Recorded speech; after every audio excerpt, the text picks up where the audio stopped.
Yeah, thank you. I figured this would be an appropriate podcast. Very appropriate. So that was only your second triathlon ever, right?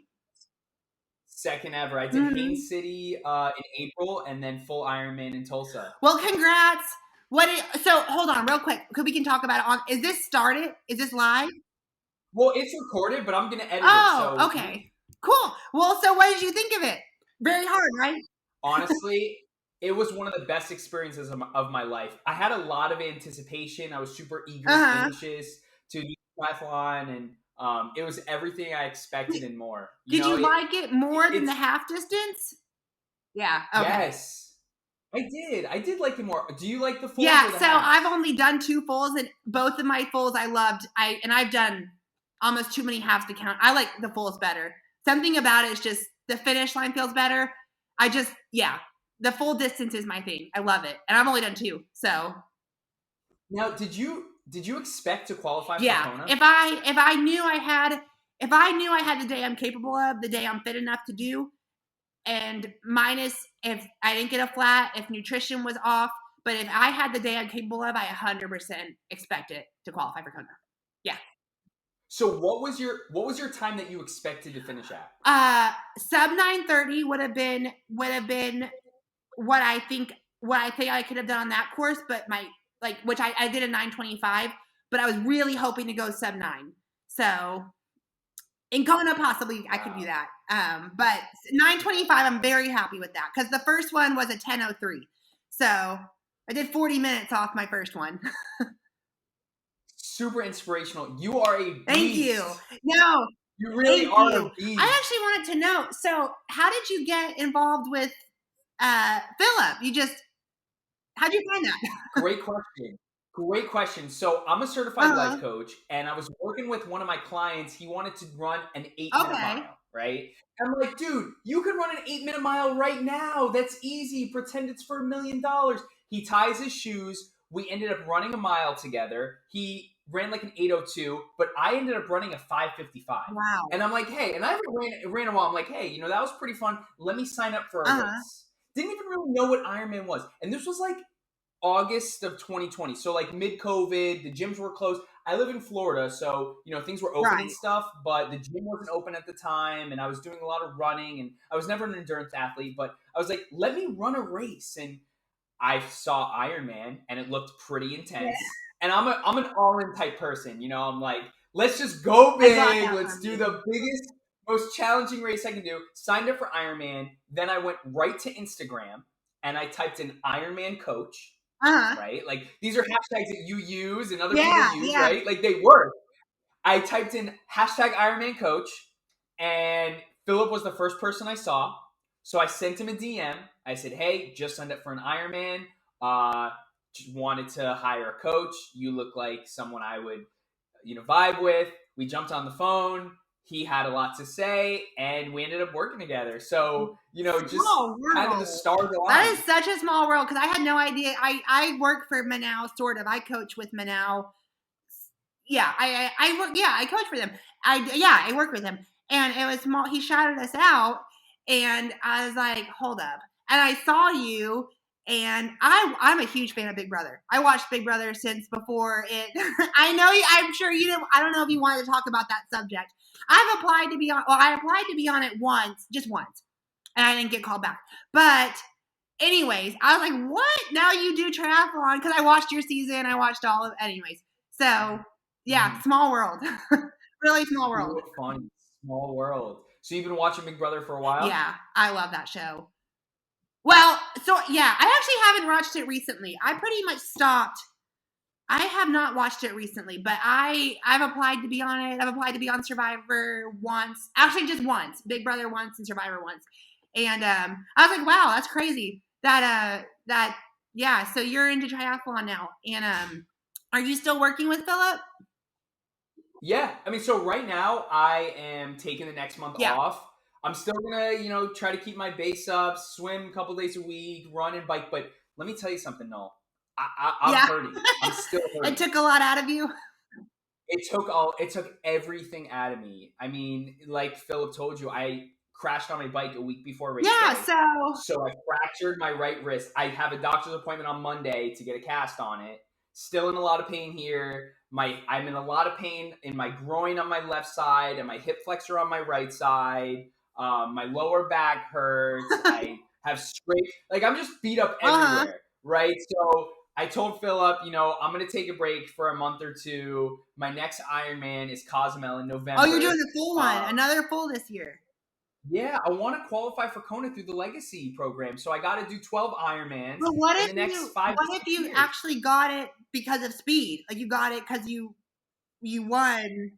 Did I want to say, like, how long have you been training? Like, how long have you been in triathlon now? Less than a year?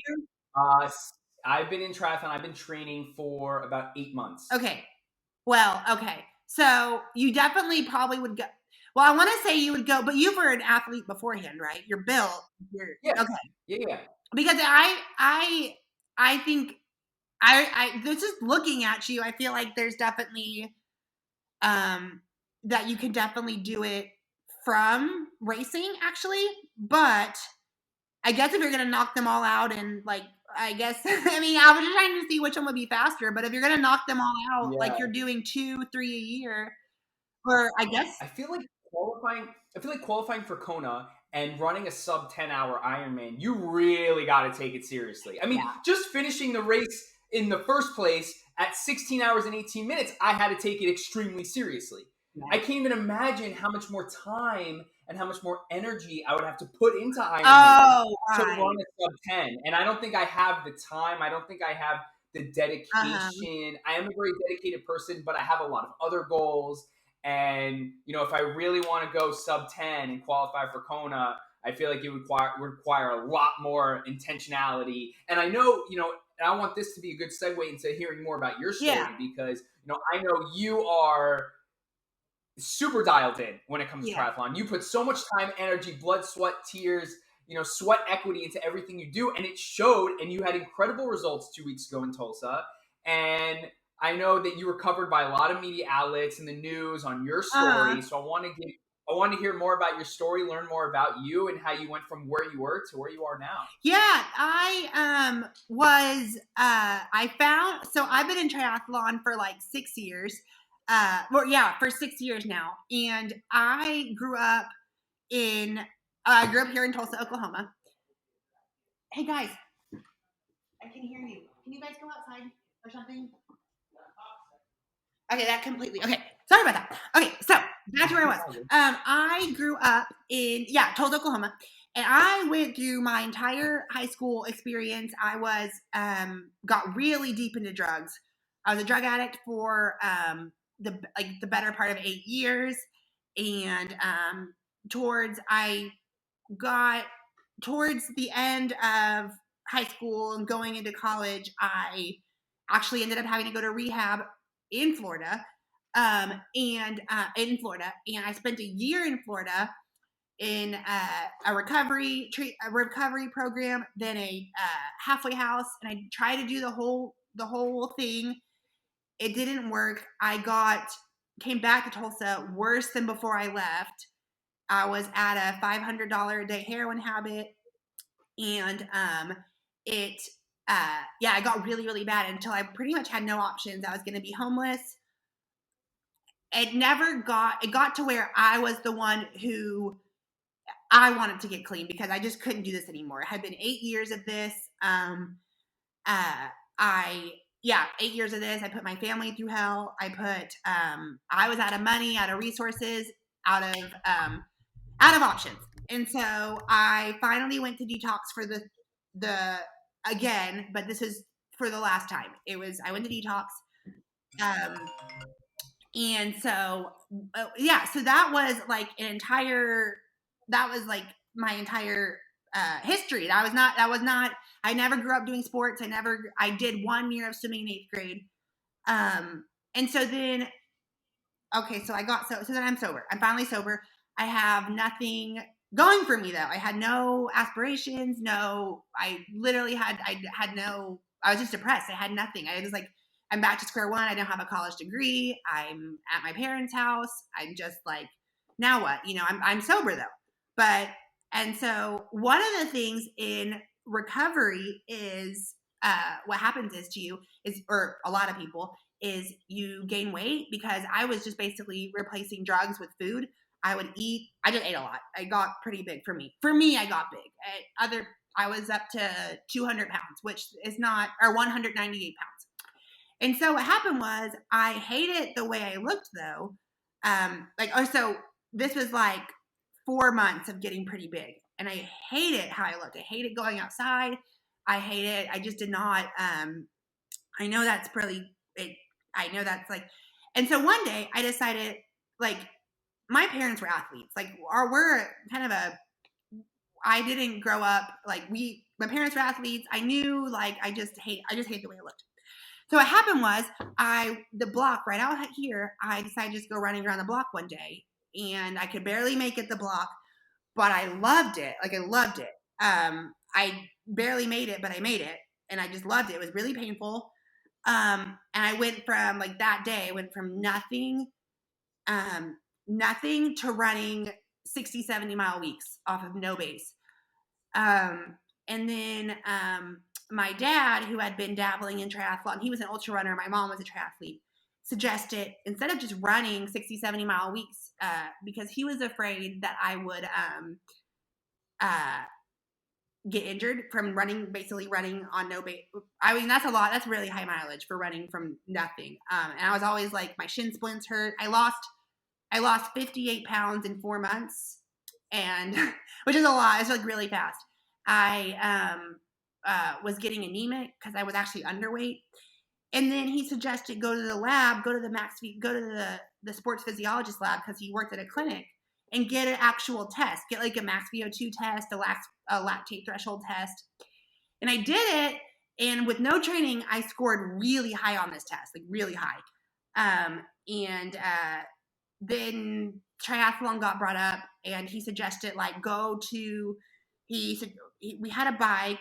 I did that 1 year of swimming in 8th grade anyways. And so I got back in the pool, and then we signed up for a sprint race. I signed up there's a sprint triathlon in Guthrie, Oklahoma, a town over from here. And I signed up, and I came in 3rd overall in it. And I was first out of the water and at that race. And then I decided to do an Olympic distance. You know the distances, right? Yeah. And I decided to do an Olympic distance like a few months later, and I won overall on my dad's road bike. And then it kind of took off from there. I hired a coach finally. It's been 6 years. And then I went, and now I'm like hooked on it. And I started sharing all that on social media, and yeah. So. And now you're a world champion qualifier. Yes. And I wanted to say, though, to you, Zach, you broke your hand or your wrist before a very big race. I don't know why I broke before 70.3 Worlds in 2019 in France.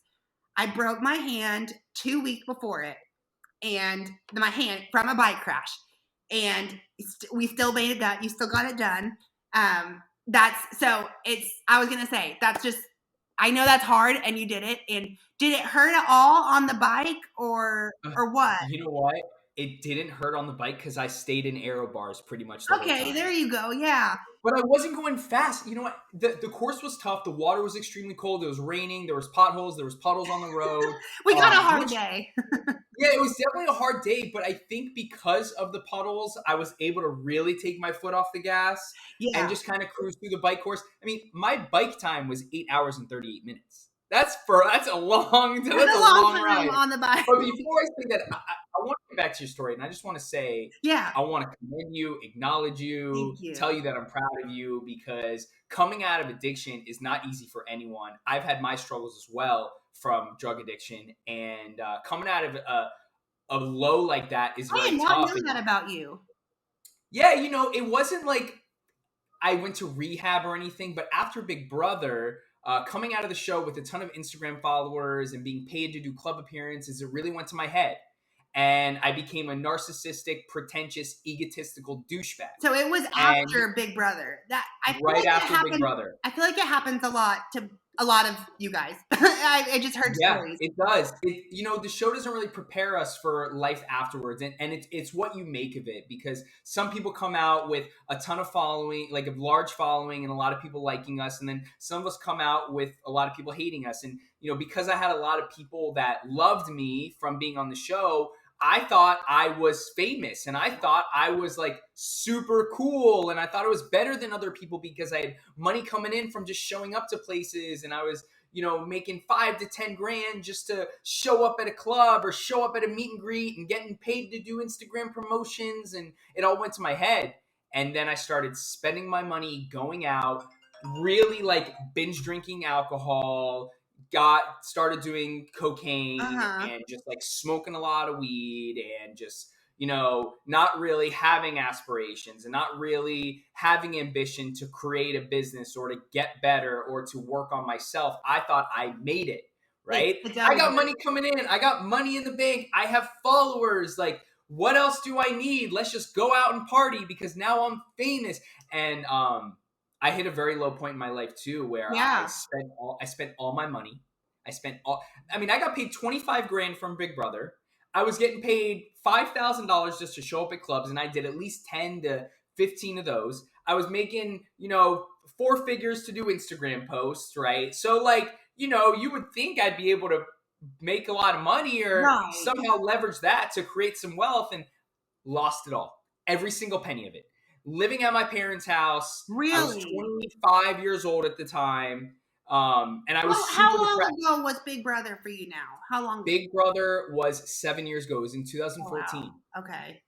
Yeah. So I want to put this back on you and just say proud of you. No, I'm actually really interested though in this, but yeah, well, that's basically what happened, and I just decided that let me just get a little better. Let me just like read a book, or let me just like not get high today, or let me just like not go out this weekend. And I was like, let me just be 1% better every single day. So I started waking up. 1 step at a time. That's it. 1 step at a time.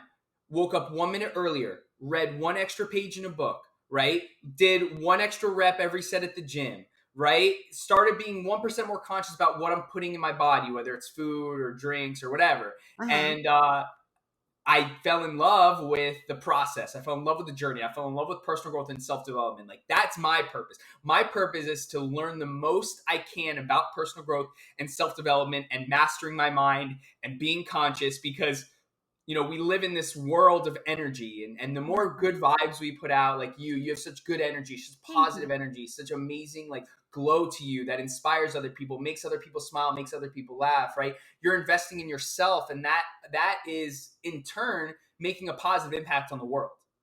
And it makes you, and I can only speak for myself, but like things like this makes you feel fulfilled, right? That you're able to inspire people to get into triathlon, inspire me to try to do Kona and qualify fast. Like, so now things are going really well. The podcast is great. I'm life coaching. I've been in real estate for 6 years. Just completed a freaking Ironman. Yeah.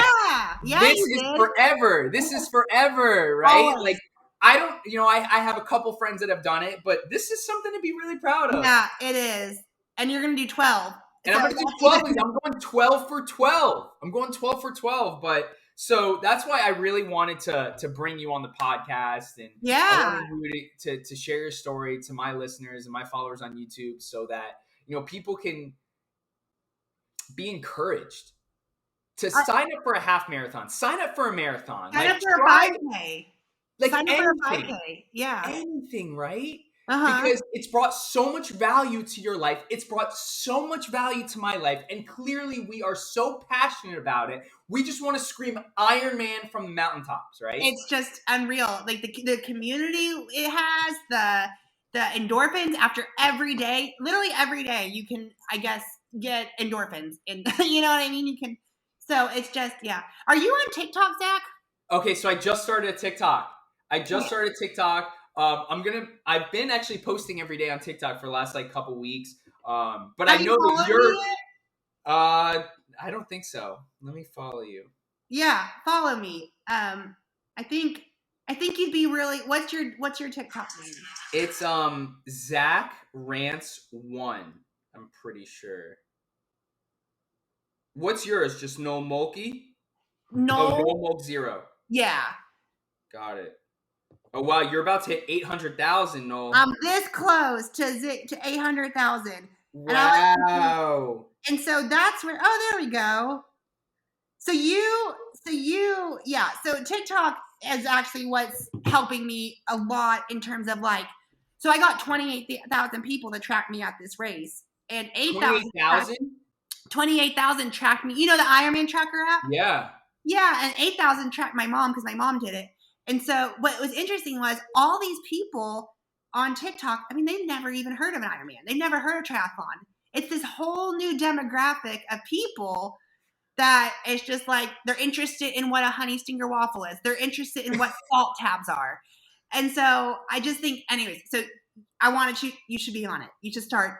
I love it. You're bringing so much engagement, so much attention to Ironman. Yeah, I know. I was like, Ironman, are you going to give me some free entries? Do you have to pay for Kona? Yeah, you have to, and you have to pay on the spot. When you accept your chip or when you accept your slot, you have to pay right then and there. I'll still give it away.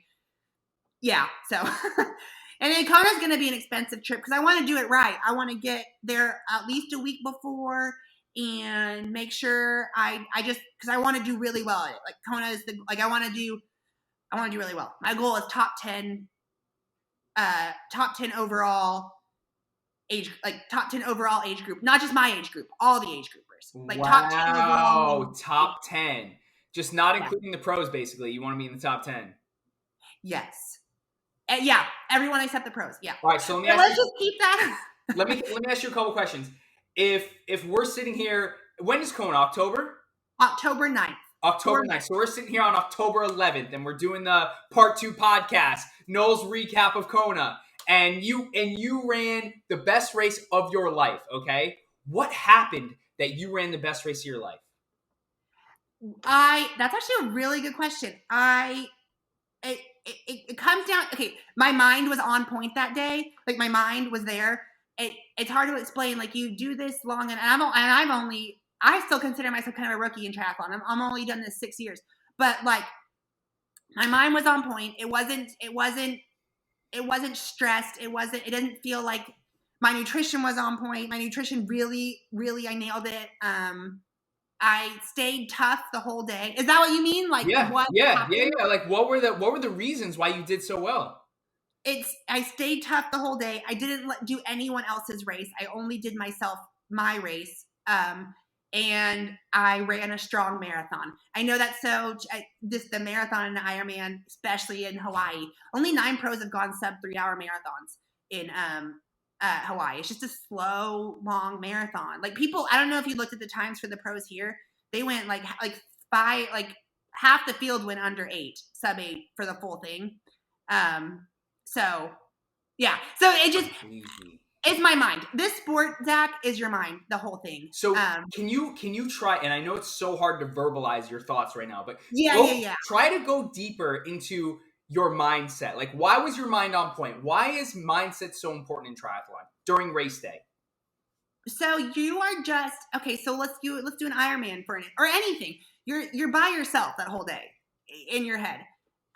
You have so many things, like if something, it's all about problem solving. Like the whole day you'll go through these huge dips. Like, okay, I'm only 30 miles into the bike. I still have 80 more to go on the bike in a marathon.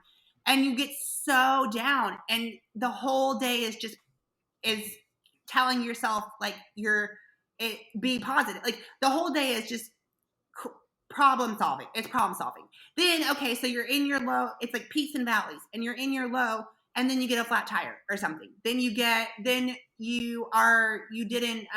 a bottle popped out of your bike or something. It's just the whole day is just figuring out, is staying positive. I know that's so simple, but it's way easier said than done. Right. Because there's always something that's going to happen. Like whether your bottle falls out or you can't get your wetsuit off, or like something happens. What happened to you in Tulsa? Was there something like bad that happened to you in Tulsa? The last 80 miles of the bike really, I thought I was just feeling awful. I was having bad stomach cramps, which is weird because I never get stomach cramps on the bike. Never. That's like that's so weird for me to have stomach cramps on the bike. I had no power heading back into Tulsa, heading back into the T2 on the highway. That was a hard stretch. Oh. The last. Yeah, wasn't it hard? I felt like we were into the wind the whole time. We were just like on the highway. Oh my gosh, that was a tough. So I have a question for you on the end, like I guess the back of the pack, the people who are like, people are really friendly back there, and like people are talking and having a good time. Like, did you meet people as you were? Absolutely. Yeah. I am a very friendly person. I'm very talkative, and I talk to everyone before the race, during the race. But yes, towards the end of the race, it was like 9:30. And I kept timing like, all right, I just got to do a 12-minute pace. Just got to do a 13-minute pace. I was staring at my Garmin the whole time because I was like, I need to finish in under 17 hours. And coming off the bike, I want to reverse a little bit. Coming off the bike and into the run, I felt so strong. I'm like, I'm going to finish. You know, mile 1, mile 2, I'm running like a 9:30. I'm like, let's go. I feel great. Then mile 6, I'm like, all right. Like my legs are starting to hurt. Mile 7, I'm like, my hip is starting to hurt. Mile 8, I'm like, do I keep running or do I stop? Because, you know, it comes to a point mentally when you're doing something long. And I know that you're doing it to like race, but I'm just doing it to finish where it's like, like, should I keep running? Like, I can if I want to, but like maybe I should just walk. And I think I started walking a little too early. And by mile 8, I was full on walking. But then around like 9:30 p.m. when I'm at mile like 16, 17, me and like 2 other guys, we did like the run, walk, run method. And we're like, all right, when we get to that pole, let's just run to the next 3 cones. So you didn't know these guys. You just met them and you all did it. No. Yeah. See, that's what's fun about back there and in like marathons. There's like a whole different feel, and like and that means you were trained right. You felt good until about mile 6 is when you're like, oh shit, I should have I don't know, like that's when it starts getting real. But like you so you did you think you were gonna do, like, did you think you'd be around 16 hours? Or did you because of my wrist injury and because of my hip, I was just like praying that I finish. Okay. Yeah. Because 16 hours, you said you did 16, 18? Yeah. Is that what you did? Long day. Close. You weren't last. You were just. No, I wasn't like last, but out of my age group, I think it was like, because I'm in 30 to 34. You're in 25 to 30, right? You're in the hardest age group, by the way. Oh, really? The number 1 hardest Ironman age group, because everyone can afford it at that. Most people can afford. Yeah, I'm in 25 to 30. Okay. But at your age group, most people can afford it. They have a job. They have time for training, because this sport's obviously super expensive. Yeah. I don't know if you've noticed that. No, it is very. I mean, I probably spent at least $2,500 just for this Ironman. Yeah. Yeah. I mean, $800 just to enter. The flight was, $500. Airbnb was $400. Food. Rented a bike. That was $375. Oh, you did a rental bike. I did a rental. I have a Trek road bike. It's my grandfather's bike. Okay. It needs new wheels. I mean, I need aero wheels. It needs a lot of upgrades for sure. But it's kind of just like for my first Ironman, I think it was just easier logistically to just rent one. It'll be there. It'll be tuned up for me. They'll Where did you rent it from? Race Day Wheels. Oh, okay. It was great. So you got an actual TT bike? Yes. I got like a Tonaroo, like S7 or something. It was a pretty good bike. Okay. Yeah, it was a pretty good bike.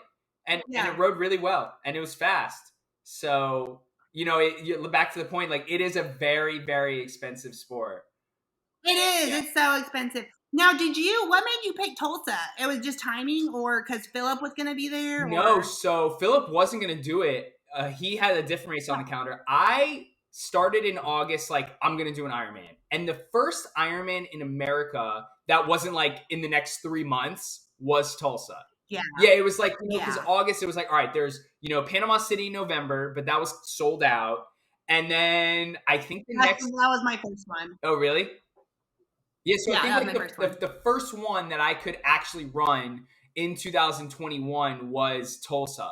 And I just, I'm someone I like to create urgency around things. Like I'm not the type person who's like, oh, let me train first. Let me figure out. No, I literally, when I was like, I want to do an Ironman, I went right to Ironman.com, paid $800, signed up for the And you got race, it. hired a You got coach, it. paid my coach, bought a Tac X Flux S2. Like I spent, I mean, that first day I spent $2,000 that day, and I'm just like, You can go crazy. yeah, I'm all in, right? I create urgency. It's funny. I have a lot of friends that are trying to do Ironmans as well, and they've been signed up for them, and they keep putting it off, and they keep saying they're gonna train, and they don't. They need a coach. You could send them my way, by the way. Absolutely. It's just like some people though need more than a coach. They need to find their why. Yeah. Why do you want to do this? Some people just don't have the motivation. But if you create urgency, that's why I really encourage people to just sign up for a marathon, sign up for a 5K. Don't start training. Put it on the calendar first. Then it's on the calendar. Pay the money. You already have money Yes, invested. you need to be invested. Exactly. You have to be invested in it because there's no going back. But no, yeah, you're locked in. You have $800 on the line. If you don't, you're out. If you don't, right. So anybody that's listening on the podcast, if you're watching on YouTube, go ahead and follow Noel on Instagram at is it Noel Mulkey on Instagram? Yeah, Noel Mulkey on Instagram. Yes, Noel please. Mulkey on Instagram. Ask him anything about Ironman, about coaching. He can be your personal coach. Listen, if you're going to learn from someone, you might as well learn from the best. World Championship Qualifier right here. Yeah. And then also TikTok. It's Noel Mulk 1. Noel Mulk 0. Noel Mulk 0. Nice. Is there any? You're going to love it. You'll get really into it. You'll love it, I think. You know what? You definitely have a TikTok personality. Yeah. And back to the Ironman, just to kind of wrap things up. I've been an athlete my whole life, lacrosse, golf. Yeah, so were you a team sport? You played team sports? I played basketball, I played lacrosse, I played volleyball. I played a lot of golf because I live in Florida, and that's like kind of all we do down here is golf and go to the beach. Right. And I was never really an endurance athlete, but I was fast. But I'm 30 right now. So when I got to like 24 years old and kind of this organized sports were done, I did a couple like recreational intramural type sports with my friends, like kickball, softball. But, I was just weightlifting. And weightlifting isn't very functional. It's not really sustainable long-term. You get really tight. You get really stiff. And I started going into yoga more. But for me, Ironman fills that gap because it's very functional. It's good for mobility. It's good for endurance. It's good for cardiovascular health. Being intentional and dialed in on nutrition is something that you cannot overlook. So that helped me cultivate more awareness around my diet and my nutrition.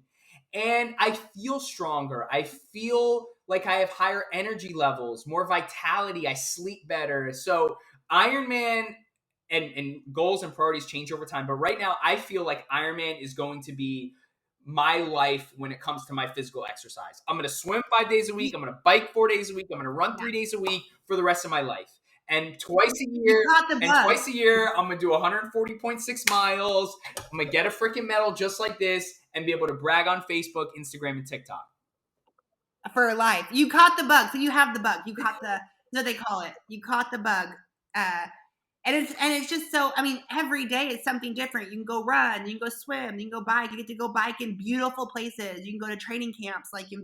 It's very fulfilling.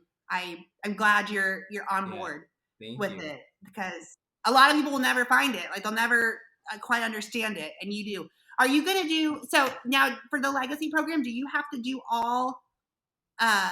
Does it have to be all different ones, or can you do this? Like, could you do the same one 12 times? That's a really good question. I should definitely find out that answer. I'll try to find out. If you could help me find out the answer too, that'd be awesome. Yeah, I actually want to go look at that. I'm sure it's on their website. I think the qualifications are you just have to finish 12 Ironman races and 2 within the last 2 years. Oh, okay. So you can't do like 8 and then take a big long break or something. I think you can take 8 and take a long break, but you can't do 10 or 11 and take a long break. Because I think the goal of that, what Ironman is trying to accomplish is getting people that are like recently have done it. Because like if you're like 90 years old and you've done 11 Ironman, but you haven't ran 6 miles in like a year or 10. So yeah, it just so you I want to get faster. You know what? Actually, I think you just did something. I'm gonna level up my fitness. I'm gonna level up my training. I'm gonna start trying to get faster in the water and get faster on the bike and on the run. And if my next race I can prove myself in Cozumel, maybe do like sub 14, right? Then I can have more confidence training for Kona. You absolutely can go faster in Cozumel than you did here. This was a slow course, and I know that because the run was fast, but that bike course is so slow. And I don't know how. Are you sticking with Philip? I don't know if you want to stick with Philip or not. I can't. But are you coaching? I'm just saying. There's ways to do it. You could get a fast 70.3 under your belt. You could try to go for a sub 2 Olympic. Then it gives you the confidence for like. Anyways, I don't think you don't have to just resign yourself to the legacy program if you don't want to. I think just looking at you and what you've been in sports your whole life, you probably have it in you to qualify. I appreciate that. Kona. That means a lot. Thank you. Thank you so much. You're welcome. Is there anything you want to leave the audience with today? No, just yeah. So I think exercise is, I mean, we've covered it, but exercise is the best medication in the entire world. I don't think there's really something better that can cure depression, cure anxiety, cure depression, anxiety, stress, just everything. Go for a run. Go try it. Go. It's the best medication the world has to offer. Just try it. Tie your shoes and walk out the door. You don't have to run a marathon. You don't have to do an Ironman. Just go walk. Just walk for 10 minutes, right? It's all about consistency and it's all about progress. And Noel and I promise that you will see results because Noel has seen incredible results. I have received incredible results. And we only want to get deeper into Ironman and triathlon. Noel, thank you so much for stopping by the Life Coach Zach podcast today. This was really, really awesome. And good luck in Kona. Hopefully after Kona, we can do another video and we can talk about your experience. And I really appreciate you taking the time. Thank you for having me on, Zach. Thank you. My pleasure, Noel. I'll see you soon.